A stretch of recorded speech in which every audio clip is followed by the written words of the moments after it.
Media تے گانیاں تے فلاں فلاں رسماں تے اتنا پیسہ لگ جاتا ہے جہاں عام غریب بندہ بچارا شادی کر لینا ہے۔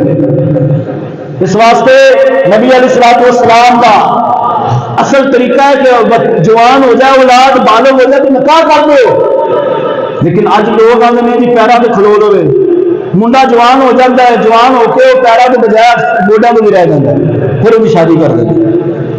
اصل سنت طریقہ ہے کہ بچہ بالغ ہو جائے تو انہیں شادی کر دو۔ اصول ہے شریعت کہ عورت نو بچی نو پہلا حیض باپ کے کار آوے تے دوسرا حیض جا کے اپنے خامد کے کار آوے، اے اصل طریقہ ہے۔ لیکن اج بچاریاں بچیاں بھی گھراں چ گل جاندیاں نے پریشان ہو کے، تے بچے بھی بیچارے اج جی نوکری کر لو جی، کاروبار کر لو جی، پیراں تے کھلو لو۔ اللہ پاک سانو رسوم رسوات چھڈ کے نبی پاک دی شریعت تے چلن دی توفیق عطا فرمائے۔